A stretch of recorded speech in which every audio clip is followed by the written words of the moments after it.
So hi! Welcome and welcome back to my YouTube channel, and for today's tutorial, ituturo ko sa inyo kung paano nga ba mag-register ng Magic Data Plus 149 sa TNT and Smart.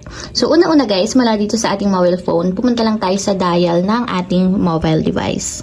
And then dito guys sa dial, i-dial lang natin is *123, number sign, or hashtag, then dial natin.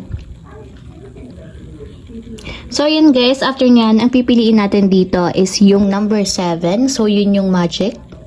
Type natin yung 7 and then tap send. So dito naman guys, is tatap lang natin dito yung number 1. So yun yung data, then send. And dito guys, para maging Magic Data Plus 149 yung ating load, ang kailangan piliin nyo dito is yung with calls and text. Kasi yun yung kasama niya sa Magic Data Plus.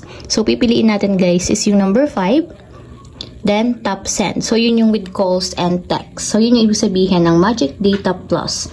So dito naman guys is hanapin nyo lang dito yung 149. So kung makikita nyo naman, nandun siya sa number 1. So yung 149 pesos guys is meron na kayong 2 gigabytes para sa data. And then 50 minutes calls. And then 50 minutes text. So walang expiration yan guys since nga magic data siya. And nakadepende sa inyo kung kailan nyo uubusin yung inyong gigabytes, text, and call. So para ma-register na natin guys, piliin natin yung number 1. So yun yung 149. Type 1 and then tap send. So yan guys, after nyan, piliin naman natin yung number 1 para ma-subscribe na natin yung Magic Data Plus 149. So after ma-type yung 1, tap na natin yung send. And ayan guys, ganun lang kasimple kung paano nga ba mag-register ng Magic Data Plus 149 sa TNT or Smart. If you have a question, kindly comment down below and don't forget to hit the subscribe button and the bell to notify you for new updates.